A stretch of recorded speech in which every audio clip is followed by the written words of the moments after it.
alaykum, hurmatli o'quvchilar va abituriyentlar. Demak, biz genetika bo'limini o'rganyapmiz, Xudo xohlasa. Demak, genetika bo'limini o'tgan safar noallel genlarning o'zaro ta'sirini ko'rdik. Noallel genlarning o'zaro ta'siri nechtaga bo'linadi? 3 ga bo'linadi. Noallel genlarning o'zaro ta'siri 3 ga bo'linadi. Demak, komplementar, epistas, polimer. Epistas 2 ga bo'linadi. Dominant epistas, recessive epistas. Bu ham 2 ga bo'linadi. Bir tomonlama, 2 tomonlama. Bu ham bir tomonlama, 2 tomonlama. Shuni o'zi yana ajratib oldik. Agar rang biriktirilsa, shunaqamidi? Biron bir rang bo'g'sa, rang sinib qolardi. Agar rang biriktirilsa, bo'g'misha rangi chiqaradi. Demak, bu ham 2 ga bo'linadi. Bir tomonlama, 2 tomonlama. Shunaqami? Epistas, recessive epistas bo'lsa, shunaqa holatda ta'sir ko'rsata oladimi? Epistas recessive bo'lsa? Yo'q. Heterozigota holatda nima qila olmaydi? Ta'sir ko'rsata olmaydi. Qachonki buni ustidan o'tib, keyingisiga o'tsa, boyagi funksiya amalga oshadi. Ma'qulmi? Xo'p. Ana endi polimeriyani nechaga bo'ldik? 2 ga bo'ldik. Kumulyativ bilan nokumulyativ. Kumulyativ miqdor, nokumulyativ sifat. Fenotipik nisbat 15 ga 1 eslaringda bormi? Chunki dominant gen bitta bo'lsa ham, ikkita bo'lsa ham o'sha gap bo'laveradi. Miqdorda dominant genlar soni ortishiga, kamayishiga qarab har xil holat kuzatiladi. Demak, noallel genlarning bugungi mavzumiz qanaqa ta'sir ekan? Komplementar ta'sir. Noallel genlarning komplementar ta'siri qanday bo'ladi? Demak, aslini olganda komplementar epistas polimeriyani chekirib bitadi. Noallel genlarning o'zaro ta'siri bir-biriga juda ham chambarchas bog'langan. Komplementar aslida qiyin emas. Faqatki erta bir aniq qoidasi bo'lmaganligi uchun ko'pchilik abituriyentlarimiz epistasni tushunadi, polimeriyani tushunadi, komplementarga kelganda ozgina qanaqadir bir ma'no topolmay qolishadi. Shuni bilinglar, komplementarda aslida juda chuqur ma'no qidirish shart emas. Erta qoidalar bor, o'sha qoidalardan keltirib chiqariladi. Xo'p, komplementar nima? Komplementar so'zga o'zi e'tibor beramiz. Komplementar.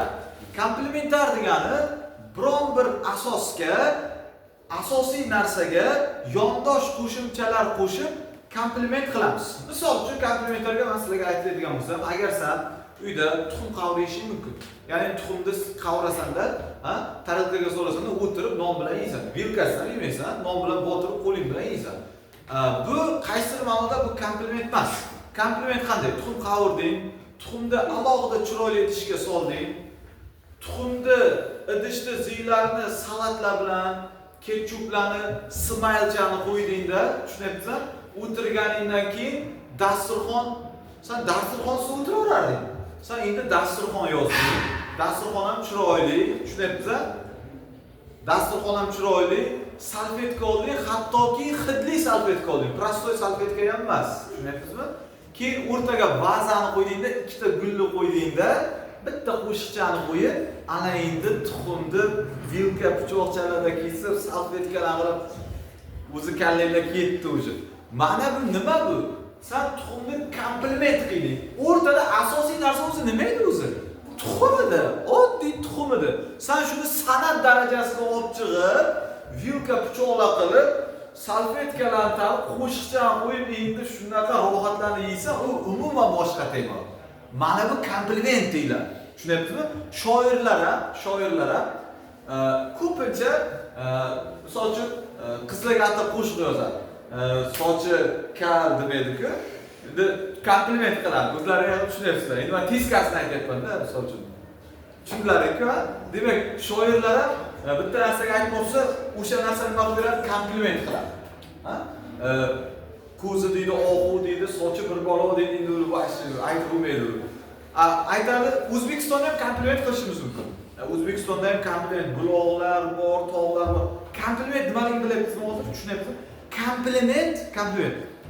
Ya'ni bu to'ldiruvchilar, bitta asos bo'ladi, shuni atrofida to'ldiruvchilar bo'ladi. Tushunyapsizmi? Bitta asos, shuni atrofida to'ldiruvchi. Shu komplement, boshqa narsa emas. Endi bu yerda shu ham genlarda qanaqa bo'ladi? Bitta asos gen bo'ladi. Shuni oldida bir kichkinaroq yoki unga yondosh bo'lgan genlar bo'ladi. Ya'ni u mana shunaqa komplement funksiyasini bajarib beradi. Ya'ni yonda turadi faqat. Nimadir? Qaysidir joyda ishtirok etadi. Tushundingmi komplement nimaligini? Yaxshi, rahmat. Ana endi komplement qiladi. Misol uchun mana komplementarlik chargab foydasi bor edi. Adeningni yondoshi nima? Tibin. Guanindiki mana shuni komplement. Tushunayapsizmi? Agar oilada mana bitta bolani, misol uchun ayasi bo'lsa, dadasi bo'lsa, balasi, buvasi bo'lsa, ukasi, akasi, singlisi, apasi bo'lsa, tushunayapsizmi? Xola, amma, tog'a. Mana bu bola komplement. Qarindoshlar yaxshi bo'lsa, qo'shnilar yaxshi, mana bu bola komplement. Qayerga borsa masalasi hal bo'lib ketaveradi. Tushunayapsizmi? Ota-ona bo'lsa o'zi komplement nima bo'ladi? Buziladi o'zi. Qaysi yaxshi? Komplement yaxshi? Komplement yaxshi. O'sha tuxumni bo'yda qilgan yaxshi aslida. O'shan mazasini his qilasan, o'sha o'tirish jarayoni umuman boshqa atmosfera bo'ladi. Demak, ana endi qaytamiz. Ya'ni asosiy narsa genetikada komplement bitta asos gen bo'ladi, yonida komplementarchalar bo'ladi. Yoki masalada shu genga komplement deyiladi. Tushundingmi? Ketib boshladik, qarang. Bismillah. Demak, holdor tutlarda ko'ramiz bu masalani. Katta, eshitibsiz, bunday katta A bu asos gen. Bu qanaqa gen? Asosiy gen. Bu komplementar. Ya'ni genotipda joylash qanaqa bo'ladi? Bitta qarang. Genotipda joylash katta, kichkina bir. Asos gen qaysi? Bu yonida nima? Komplement. Shuni to'ldirib turibdi. Nimadir qilishi, nimadir qilmasligi bizga ahamiyatsiz hozir. Bizga ahamiyatli tomoni komplement. Ya'ni oldida nimadir berib turibdi. Biz ko'zimiz ilg'amaydi, balki chiroy. Biz uchun chiroy emasdir. Balki genlar nuqtai nazardan qarasak chiroyli narsadir balki. Ya'ni biz DNK bo'lib genga qarasak, bu chiroyli bir manzaradir balki. Bizcha oddiy A, B deyamiz. Tushundikmi? Genlar nuqtai nazardan qarasak, bu umuman komplement. Wow, zo'r. Tushunayapsizmi? Ketdi qaranglar. Ana endi qattiq eshitamiz. Bu yerda asos gen A, mana nima bo'lyapti? Komplement. Mazza. Xo'p, ana endi holdor tutlarning demak shunaqa rangi bor. A komplement asos bu funksiyani bajaradi va qanaqa rang beradi? Demak havo rang beradi. Qanaqa rang berar ekan? Havo rang berar ekan. Mana A havo rang beradi. B shunchaki nima? Komplement, молодцы. Endi ketdi. Qaranglar. Kichkina A, kichkina, katta B. Endi bu yerda mana bu asosiy gen. Bu nima bo'lyapti? Komplementar. Demak, rangi sariq bo'lyapti. Rangi nima bo'ldi? Sariq bo'lyapti. Qarang. Ana endi shu havo rang qushlar bilan sariq rangli qushlarni chatishtiramiz. Bu yerda komplementar qaysi? Kichkina. Mana bu kichkina. Shunday ekan, komplementar mana shu. Xo'p. Demak, chatishtirishni boshlaymiz. Qarang. Qanaqa rang bo'ladi bu? Havo rang bilan sariq chatishtiramiz. Gameta olamiz. Gameta mana organizm chiqadi. Heterozigot. Endi qarang. Komplementarning eng bitta fokus qoidasi bor. Komplementarda qoidasi bor. Ikkita aktiv ikkita aktivmi, aktiv emasmi? Asos mana shu ikkita gen kelsa deydi, mana shu ikkita dominant gen kelsa deydi, farqi yo'q. Qachondir hozir masalada katta ayam asos emas, komplement bo'ladi. Hozir masalada o'zgaradi. Komplementarda qoidasi F1 da mana bunaqa organizmning ikkita gen kelsa deydi. Ikkita dominant gen kelsa, xoh bu komplementar, xoh aktiv bo'lsin, ikkita dominant gen birlashadi, yangi belgini chiqaradi. Komplementarning eng asosiy qoidasi F1 da hosil bo'lgan organizm yangi belgili bo'ladi, tamom. Tushundingmi? F1 da hosil bo'lgan organizm yangi belgili bo'ladi. Ya'ni mana bu yangi belgi. Ikkita dominant gen uchrashib yangi belgi. Qanaqasi yashil deyiladi. Qanaqa deyilar ekan? Yashil. Mana, yashil. Chaqma nuqta qo'yib qo'ysam ham bo'laveradi. Chunki nuqta degani bu yerda o'rniga nima harf kelsa ham, ikkita dominant gen kelsa, bular ikkalasi ham qaysi tomonda kelishadi, bitta yangi narsani chiqaradi. Demak, rang nima bo'lar ekan? Yashil. Yashil bo'ldi. Endi bularni retsivlari, ya'ni buni ham retsivlari ko'pincha oq yoki bir retsiv belgiga kalta shunaqa belgilar bo'ladi-ku. Mana shunaqa bo'ladi. Ya'ni bularning retsivlari mana bunaqa ikkita to'ldiruvchilar birga kelib qolsa, retsivga xos bo'lgan belgi bo'ladida oq bo'ladi. Qanaqa bo'lar ekan? Oq, retsivga xos bo'lgan belgi. ikkita bilan o'zi to'ldiruvchi. Bir-birini to'ldiradi, oq rangni chiqaradi. Tushundingmi? Komplementar bo'lsa ham anoni oldida komplementar. Lekin ikkita komplementar chiqsa bir-biriga to'ldiruvchi bo'ladi-da, bitta belgini beradi, oqni beradi. Ketdi. Qaraymiz. Endi bundan gamet olamiz. Bilamizmi gametni? Ketdi katta. Katta. Kichkina. Kattami? Kichkina. Kichkina.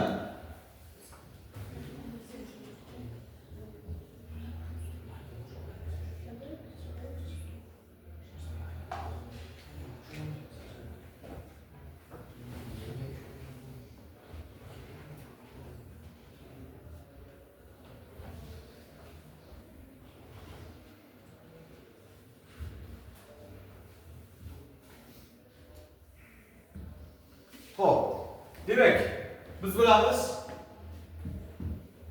bir-birlar tushadi. Gomozigotalar tushadi. Ajralishib bermaydiganlar.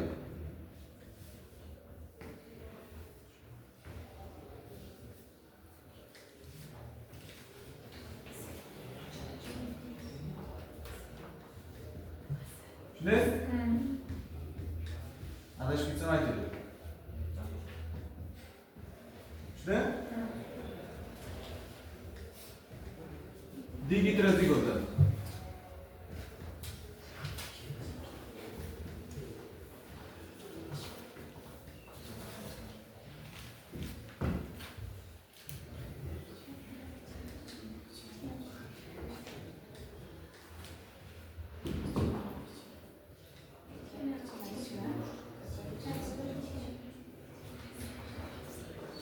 Xo'p. Ana endi ketdi qaraymiz. Komplementar sinashiga ko'ra ketdi. Ikkita dominant kelsa yangi belgi chiqadi. Demak, bu qanaqa bo'ladi? Yashil. Ko'pincha mana shu taraf bir xil rang chiqadi. Ha. Mana bu ketdi.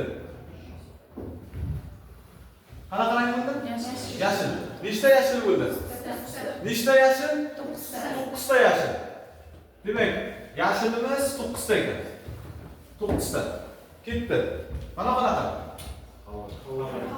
Bu yerda bu aktiv bildilaringmi? Bu aktiv, bu komplementar. Qanaqa rang? Qora rang. Demak, mana yerda qora rang. Qora rang. Nechta qora rang? 3 ta qora rang. 3 ta qora rang. Ketdi. Endi mana bu. Mana. Bu aktiv.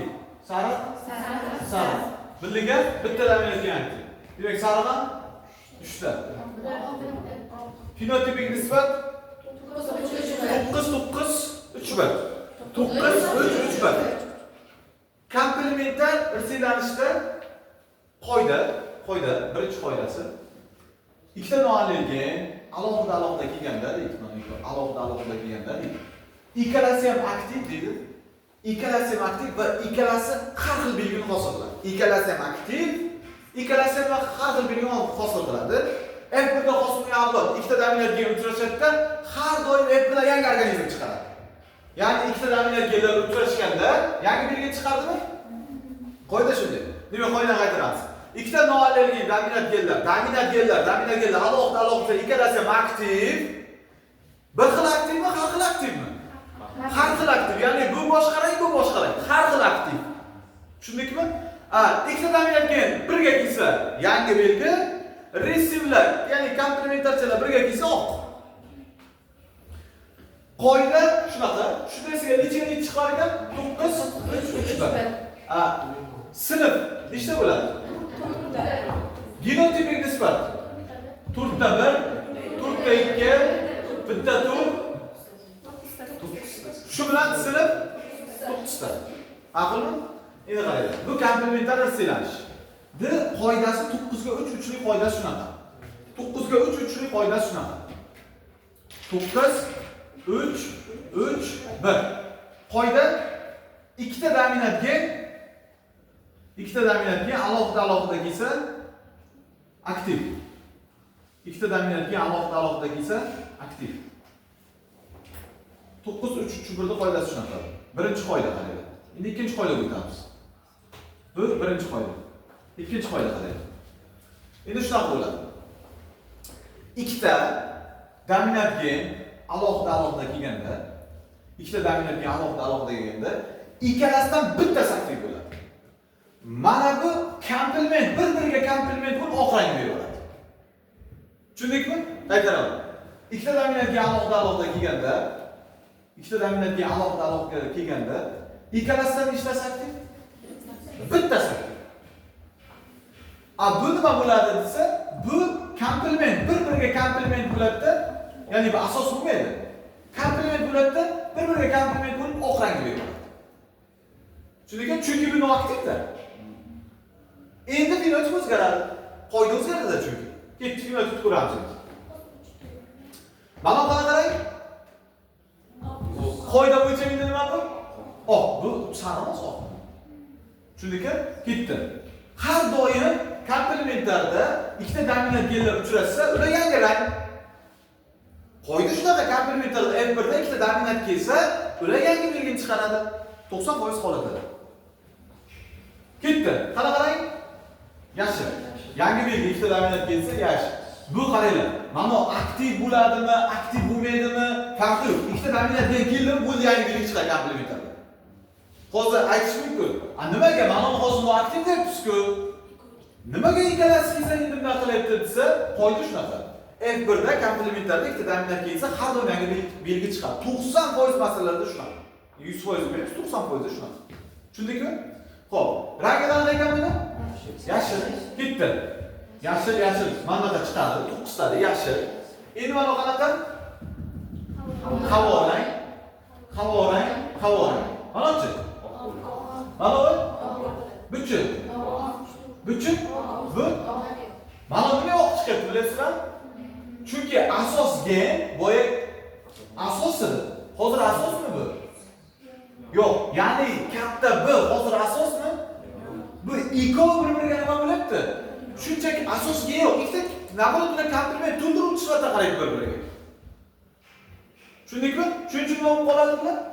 Resipi o'zbekga oq bo'ladi. Endi nisbat o'zgardimi?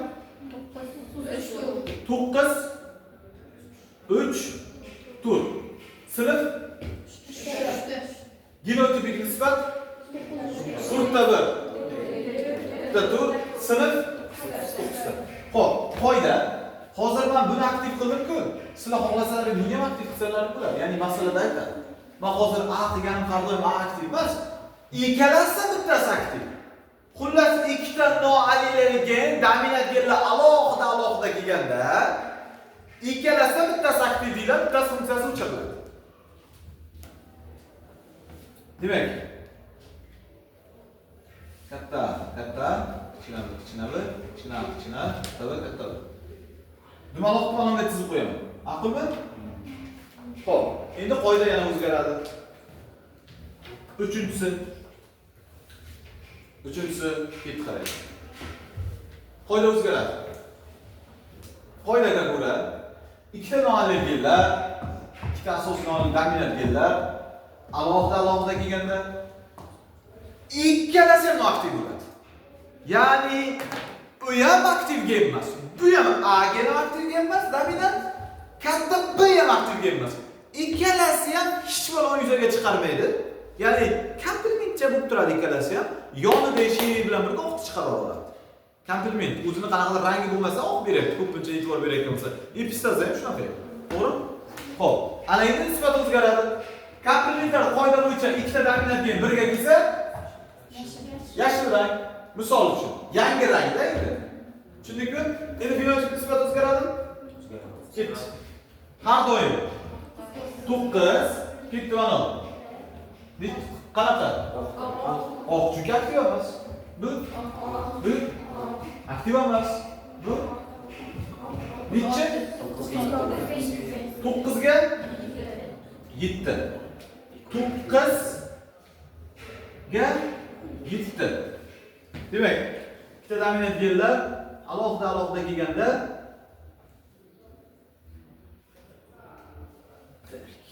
ikkalasi ham aktiv emas.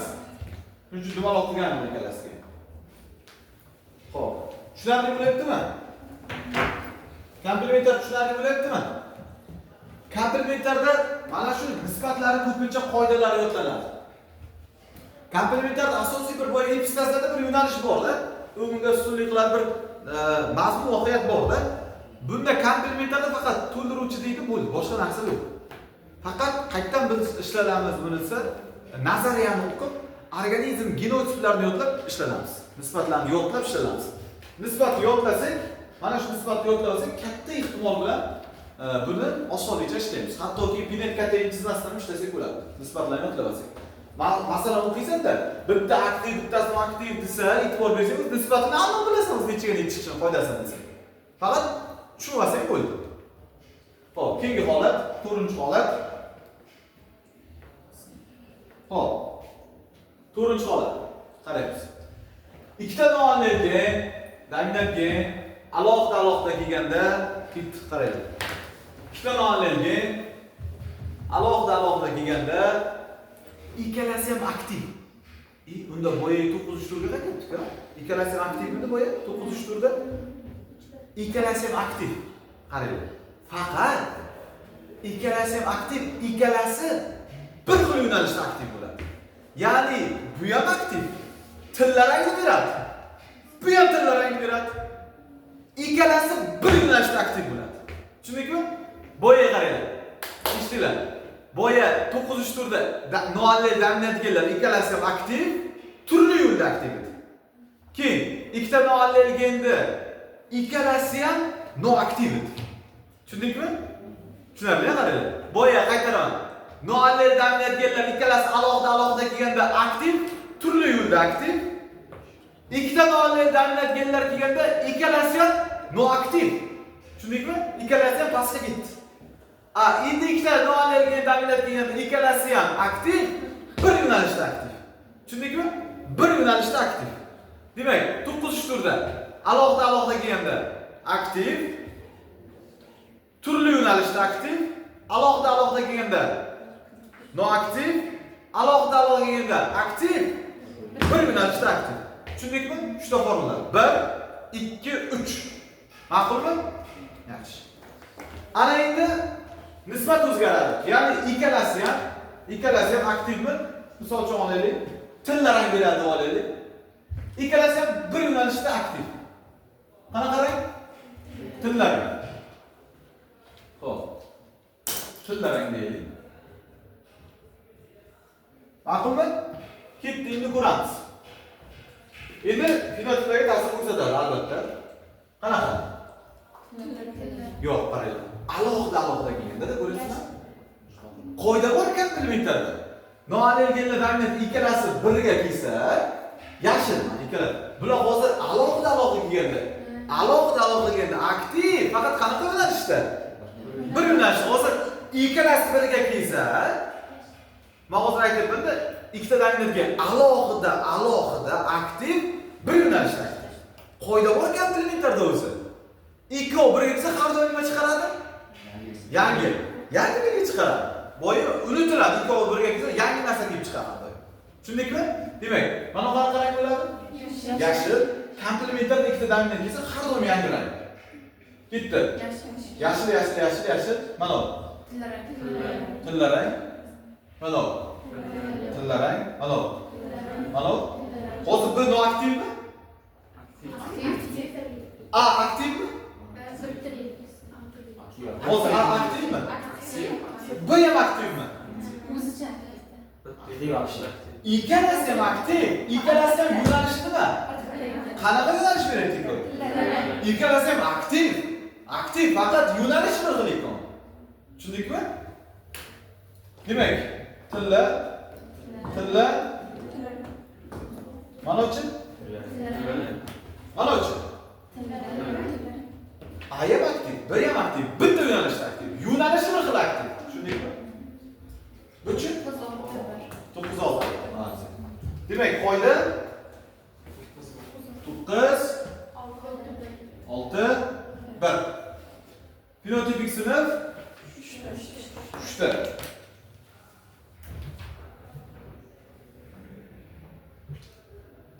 Xo'p. Demak,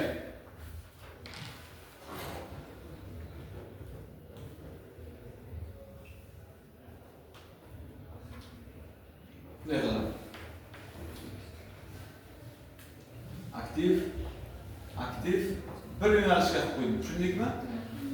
Bir yo'nalish qilib qo'ydim. Bir yo'nalishda aktiv. Aktiv. Tushundingmi? Mana bunday qilib qo'ydim, qarang. Mana strelka qilib qo'ydim.